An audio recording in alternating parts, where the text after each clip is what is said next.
are we are live right now. This is Calvin Decimito from Honolulu, Hawaii, and I'm here and we're discussing a new topic today. But before we do that, I just wanted to say that for all you people out there that are wearing the masks, we just want to tell you that in the scripture it says, "By His stripes we are healed," and there's no way that you really need to be going around wearing these things because they don't really do anything. They're not going to stop the virus. And we just wanted to say that if it is real, this virus, that the testing, there's a problem in testing. They don't know half the time if it's a positive case or a negative case. And they have all these false positives. So you really have no clear picture to base your decision on. And in absence of having a clear picture to base your decision on, I just want to say, chuck these. They're not going to do anything for you, but give you brain damage because you're not getting enough oxygen. And that's what we're talking about today. Hey, we've got a listener. We got one listener. Hey, how you doing? This is Mike and Calvin Decimito. We are live right now and live with Calvin. We just did a really quick PSA about not wearing these masks. But today we're going to talk about staying true to ourselves, staying true to God, and an issue that some men face and women as well, an issue of what the Bible talks about, a broken commandment, what do they call that? Adultery, right? That's what we're talking about today, right, Calvin? Yeah. Okay, so let's get into it, Calvin. You know what? You want to stop people from doing this, right? You don't want people out there committing adultery and cheating on their wives and husbands, right? I mean, that's why you wanted to tackle this topic today. That's the topic you suggested we do. Yeah. And I kind of agree. I mean, we need to discuss this. There's people out there right now, maybe they're on the edge, maybe on the fence, and they're thinking, oh, nobody's going to know. Nobody's going to know I'm going to do this. You know what? God knows. God is up there and He knows what's going on. No, there's someone else that knows. Your conscience. Exactly. And your conscience won't let you get away with it. Yep. And we just want to say hello to our listener who's online right now. And just went ahead and sent you a quick message. Feel free to comment on this video. We're live with Calvin today, discussing adultery, and he's talking about how we lost our listener. Oh, well, we're talking about a topic that he wanted to discuss. So let's get into it, Calvin. Let's go for it. Well, you there? I figure people would rather. Hello.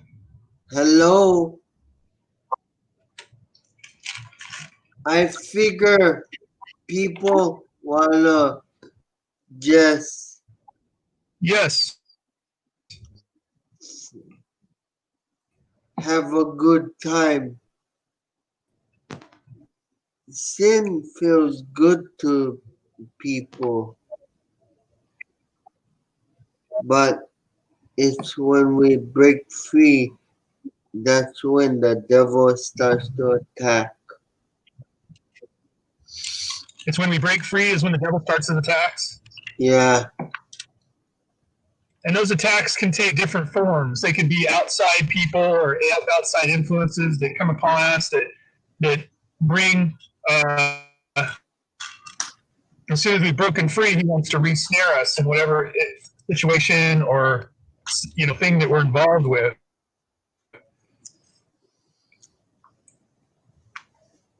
Let's get into that, Calvin. I mean, you got any good scriptures that talk about this? I guess we could go. What was it? Is it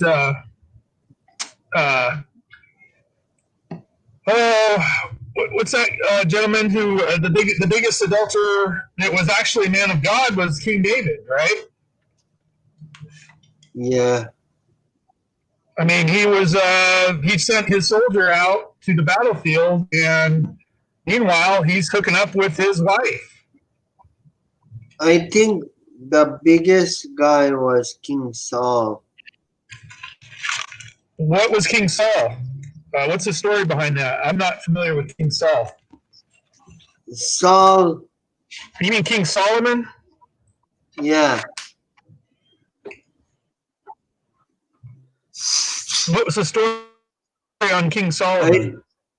I think he was the one that had his eyes on one of his servants' wife.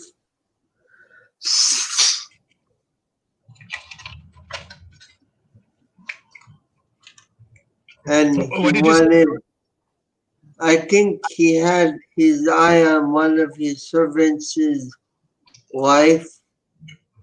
King Solomon? Yeah.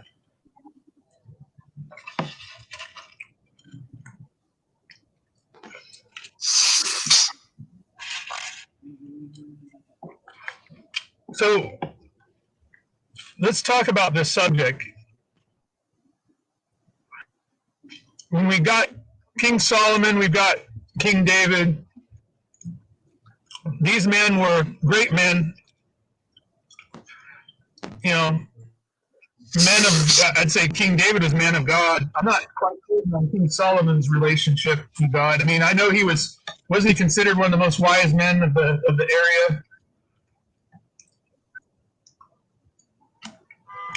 Wasn't King Yeah. Solomon considered very wise? I think he was the richest one. He was rich, and I thought he was considered very wise, but if he's committing adultery, he's not very wise, is he? Yes.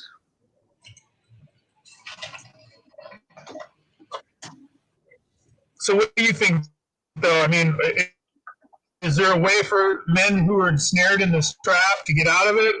What do we do? How do we help these people that might be contemplating this type of thing? How do we steer them clear of it? Step out of the dragnet.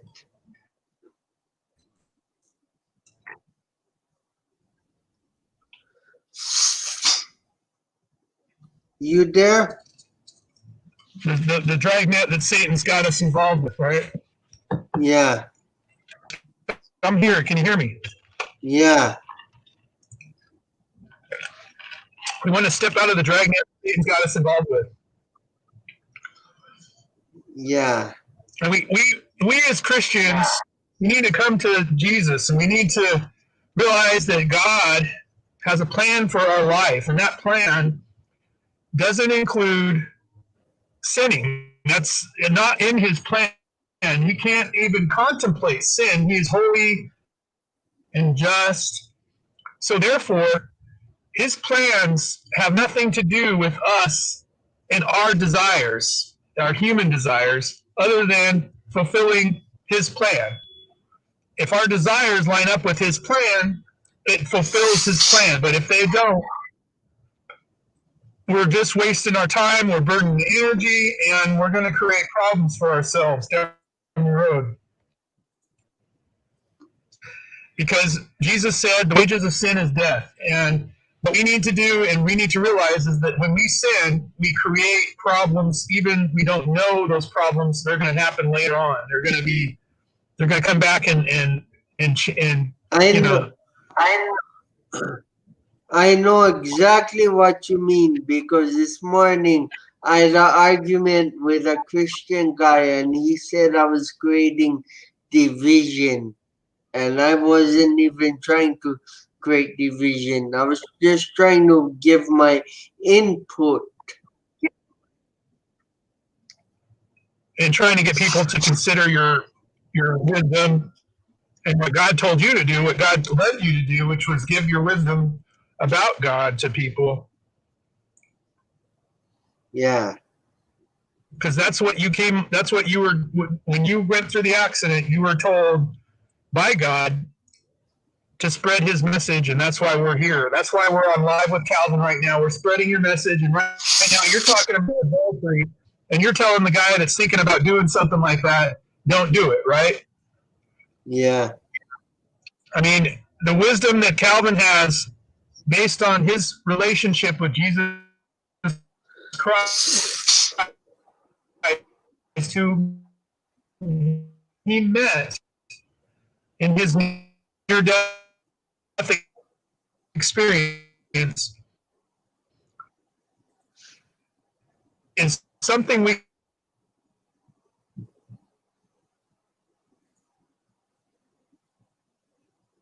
David, who's in a position,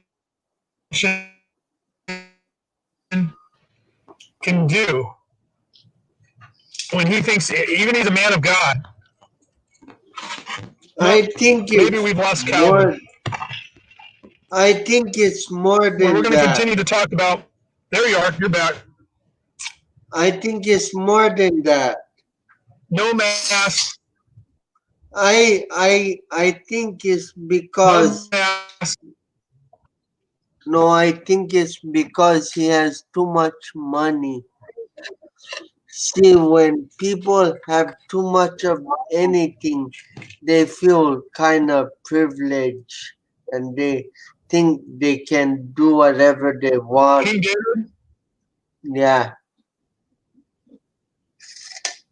Are we talking about King Solomon and King David? Yes. Calvin? That's right. I feel the same way. It's their entitlement. And we see this with a lot of the very wealthy NBA basketball players, football players, people that have been given a lot of wealth in our society.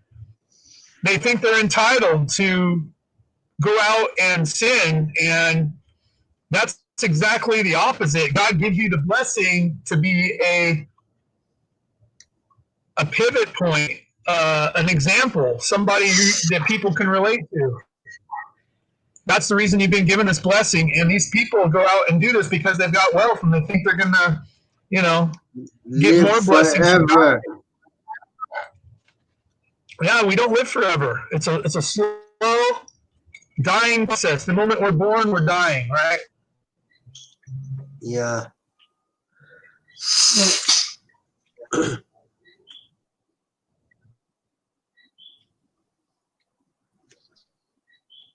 Are you okay? So anything else, Calvin? I mean, in relation to that topic, what do you think we ought to do? Is there any scriptures we should read about that? Yeah.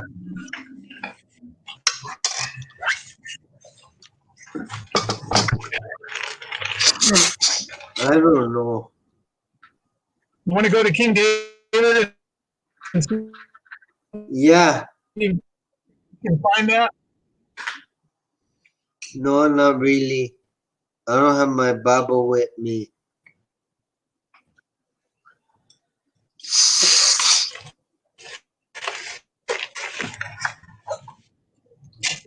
I think we should go to, let's see, King David, the first and second book of Kings. Right on. As soon as I can find scripture where David is, involved in this. The book of Joshua.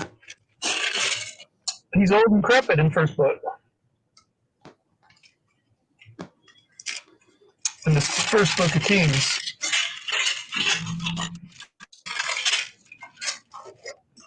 Let's see here. So Solomon was after King David. Boy, they both did sinned against the Lord, huh? Yeah.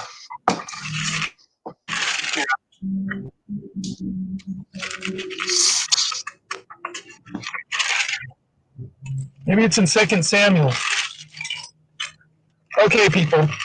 Remember, stop wearing your masks. We're in a rebellious time when people actually want to start thinking, and a lot of people don't. And so we're asking you people out there to put on your thinking caps and realize that they're trying to institute a global lockdown. This is called the Illuminati. They exist. They want us to be servants, and they want us to be sheeple, and they don't want us to think on our own. And what you're going through right now is a big mind control experiment. Everybody, I just need to wake up and realize that.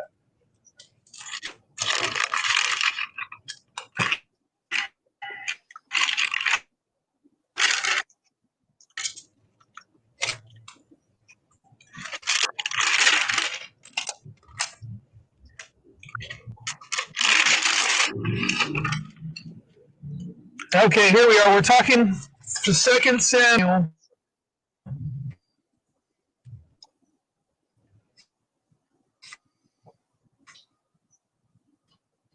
Chapter 12, or chapter 11, excuse me, verse 14. 2 Samuel chapter 11, verse 14.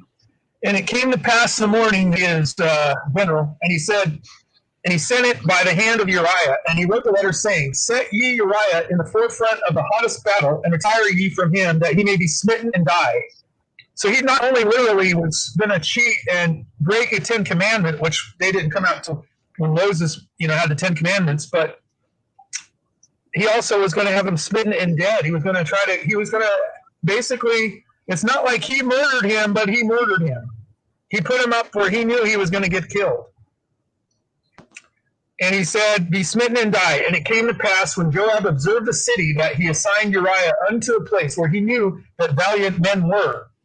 And the men of the city went out and fought with Joab. And there fell some of the people of the servants of David, and Uriah the Hittite died also. Then Joab sent and told David all things concerning the war, and charged the messenger, saying, When thou hast made an end of telling the matters of the war unto the king, and if be so that the king's wrath arise, and he say unto thee, Wherefore approach ye so nigh unto the city when ye did flight? Knew ye not that they would shoot from the wall? Who smote Abimelech the son of Jerubbaal? Did not a woman cast a piece of millstone upon him from the wall that he died in Thebez? Why went ye nigh the wall? Then say thou, Thy servant Uriah the Hittite is dead also. So the messenger went and came and showed David all that Joab had sent him for. And the messenger said unto David, Surely the men prevailed against us, and came out unto us into the field, and we were upon them even unto the entering of the gate. And the shooters shot from off the wall upon thy servants, and some of the king's servants be dead, and thy servant Uriah the Hittite is dead also. Then David said unto the messenger, Thou shalt say unto Joab, Let not this thing displease thee, for the sword devoureth one as well as another. Make thy battle more strong against the city, and overthrow it, and encourage thou him. And when the wife of Uriah heard that Uriah her husband was dead, she mourned for her husband. And when the morning was past, David sent and fetched her to his house, and she became his wife, and bare him a son. But the thing that David had done displeased the Lord. Displeased the Lord. Displeased the Lord. Displeased the Lord. And the Lord sent Nathan unto David. And he came unto him and said unto him, There were 2 men in the city, the one rich and the other poor. The rich man had exceeded many flocks and herds, and the poor man had nothing save one little lamb, which he had bought and nourished up, and it grew up together with him and his children. And it did eat of the own meat, and drank of his own cup, and lay in his bosom, and was unto him as a daughter. And there came a traveler unto the rich man, and he spared to take of his own flock and of his own herd to dress for the wayfarer man that came unto him, but took the poor man's lamb and dressed it for the man that was come to him. And David's anger was greatly kindled against the man. And he said to Nathan, As the Lord liveth, the man that hath done this thing shall surely die. And he shall restore the lamb fourfold, because he did this thing, and because he had no pity. And Nathan said to David, Thou art that man. Thus saith the Lord God of Israel, I anointed thee king over Israel, and I delivered thee out of the hand of Saul. And I gave thee thy master's house and thy master's wives unto thy bosom, and gave thee the house of Israel and of Judah. And if that had been too little, I would moreover have given unto thee such and such things. Wherefore hast thou despised the commandment of the Lord, to do evil in his sight? Question. Thou hast killed Uriah the Hittite with the sword, and hast taken his wife to be thy wife, and hast slain him with the sword of the children of Ammon. Now therefore the sword shall never depart from thine house, because thou hast despised me, and hast taken the wife of Uriah the Hittite to be thy wife. Thus saith the Lord, behold, I will raise up an evil against thee out of thine own house, and I will take thy wives before thine eyes, and give them unto thy neighbor, and he shall lie with thy wives in the sight of this sun. For thou didst it secretly, but I will do this thing before all Israel and before the sun. And David said unto Nathan, I have sinned against the Lord. And Nathan said unto David, the Lord hath also put away thy sin, thou shalt not die. Howbeit, because of this deed, thou hast given great occasion to the enemies of the Lord to blaspheme. The child also that is born unto thee shall surely die. So not only was that child a product of sin, Nathan's telling King David that child's going to suffer a curse because of his dad's sin and die.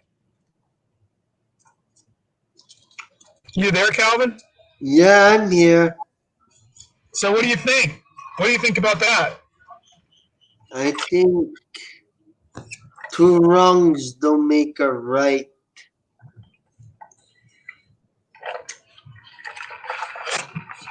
What do you think? What? You think that he's being unreasonable. Yeah.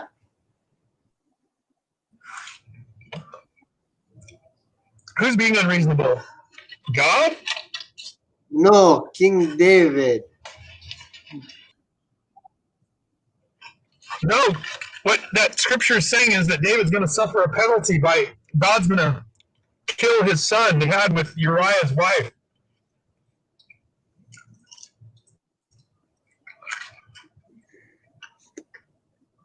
God's going to punish David. Yeah, but he's being unreasonable because he went to his servant's wife and had a child.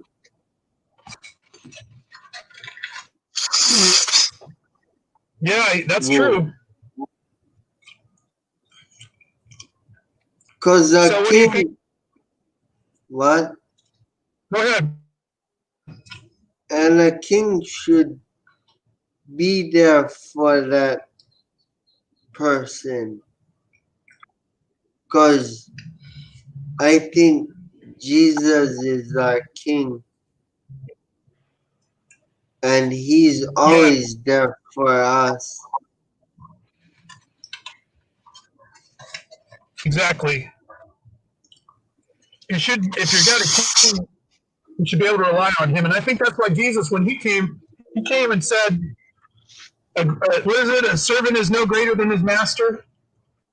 Yeah.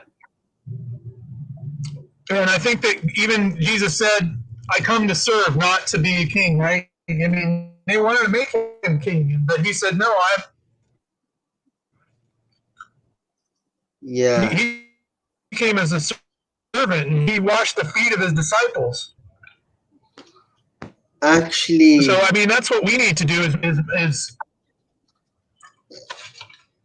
Actually, he wanted to be like us because he wanted to die a death to take away our sins. So he's gotta be like us. Yeah. You know? Yeah, he had to take on human frailty. Yeah. What's interesting about this whole thing is, I mean, Jesus came from the lineage of King David. If you trace the bloodline, it goes all the way from King David to Jesus Christ.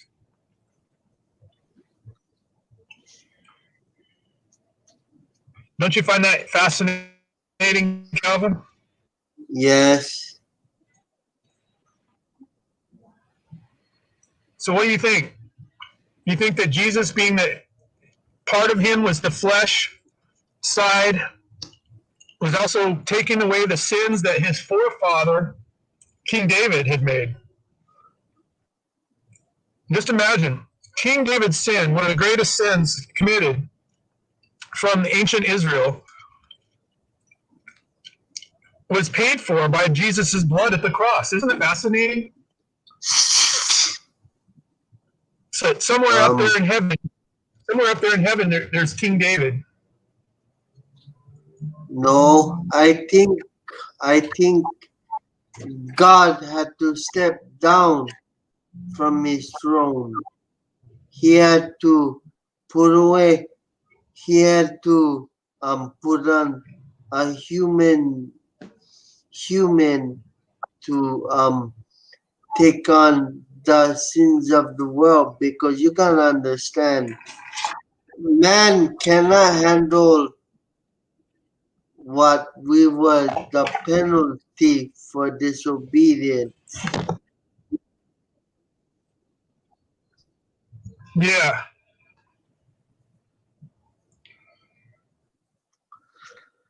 Penalty being what? Death? Yeah.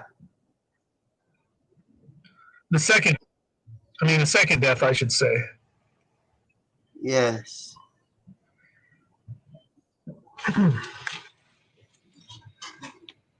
But we're here today on Live with Calvin, and we're discussing the penalty of sin that was committed by King David, where he had the wife of Uriah killed. I mean, where he had Uriah. Is her name Uriah? He took the wife of Uriah. Uriah was the one that got killed. Knowingly had it killed. You know, here he's King David. He can have anybody he wants. He's already got wives. Why do you need more? What's wrong? Why do you always want more? And that's what I'm asking you people out there that might be talking to yourself, wondering about, your compulsion to sin. Why do you want more when you have what you need? You have enough. God gave you what you need. God gave you everything you need. And I'm just telling you people out there to don't follow your lustful desires, to turn yourself around, start thinking in terms of long term. Because Calvin's been to heaven. He's seen God, and he's been told. You need to come back and tell everybody, repent and change your ways. That's why he's here on this channel. He's talking to people right now because he wants to help you. He wants to turn you from your wickedness. Right, Calvin? Yeah. But I cannot change them. That's why you're... But no, they have to change themselves. Yeah, it's their choices. We all have a choice we got to make. And we're either going to follow Jesus Christ, and we're going to pray every day, and we're going to live for God and try to help people and follow his principles that he gave on the Sermon on the Mount, or we're going to end up paying a dear price. And we don't want to do that. Why would we want to do that? Why would we want to follow after things of the world when we have Jesus Christ, we have God, who came and died for us? It's because people have a sinful nature and they don't want to go past their comfort zone.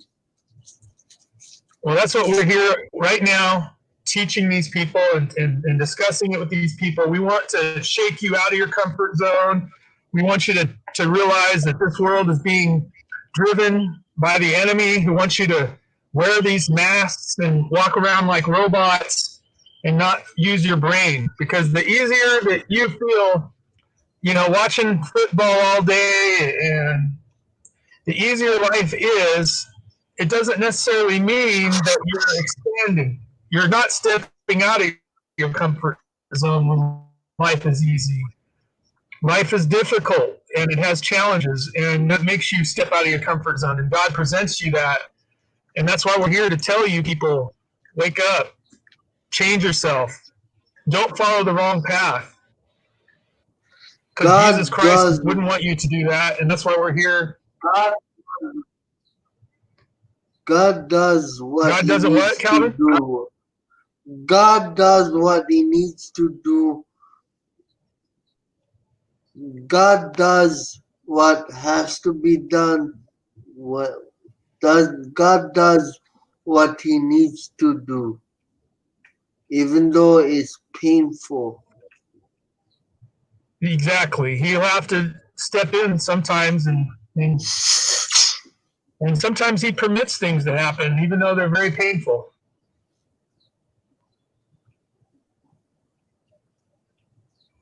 And I've had that. Have you ever gone through a broken bones? Yes, I broke an arm. I broke all my bones. Wow. I was in a body cast. And you were in a coma. Yeah. Lord, have mercy.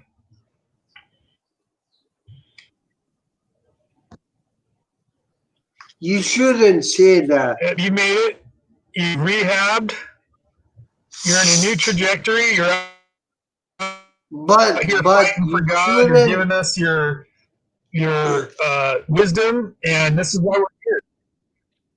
But you shouldn't say that because About this is fair. Because if everything was, if we had what we were entitled to get, we wouldn't be here talking to one another. You know, this world will be Can you repeat that? different. I lost your audio. If we got what we both I hear you. deserved, if we got what we both deserved, this world wouldn't be the same, and we wouldn't have this chance to talk about this. But it's because we got the free gift that Jesus Christ gave us, right? Yeah. I agree. If we all got what we deserved, we probably wouldn't be here. I mean, God's probably had enough of us. Yeah, but Jesus said to his Father, "Let me go down, let me save them." And that's called grace. You know what I mean? Yeah, grace. Yep. Delivered up at Calvary. And right now, Yeah. the man who on the cross that was next to Jesus was the thief, and he had two thieves, and one man repented of his thievery, and the other man didn't. And Jesus told the man who repented, "Even today, you'll be with me in paradise." So even up until the last moment, we have a chance with God. We can, and God will give us that chance. He gave the chance to the guy dying on the cross with him, who was a thief. Yes. And I believe, he turned to the guy. What is your thoughts about it? About what I was talking about? I agree. I mean, it's like, we got to turn. We got to let God do what He did, which is the grace.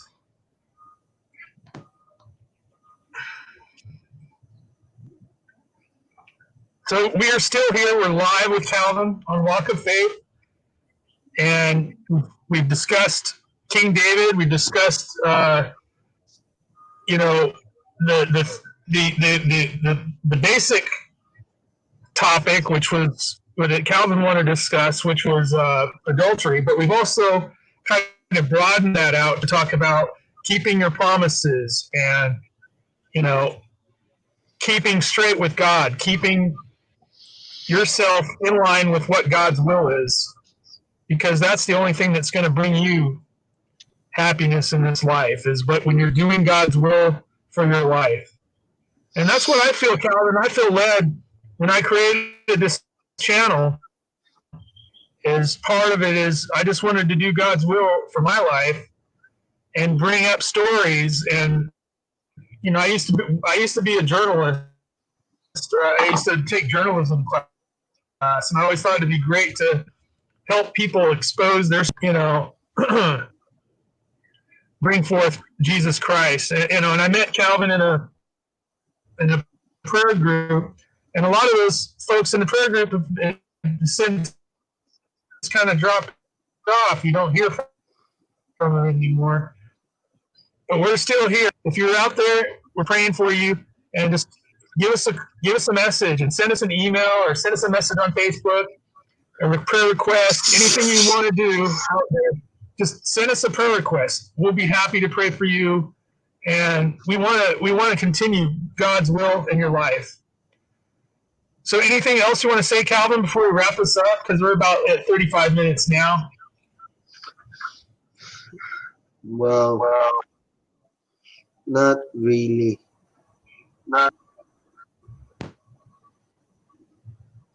What is your thoughts about what I was talking about? What part? About how the world is going.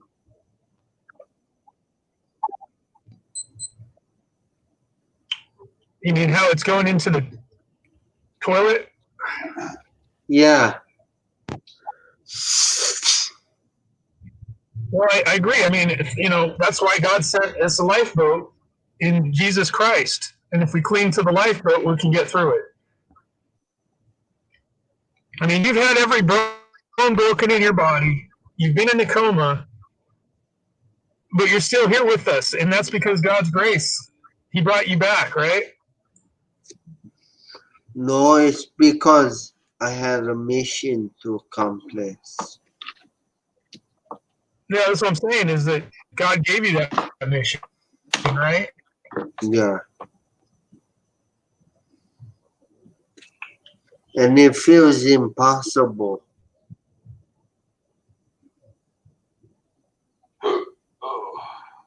No, nothing is impossible for God. That's why you're on the channel. No, I'm not saying it is. I'm just saying it feels like it. Yeah.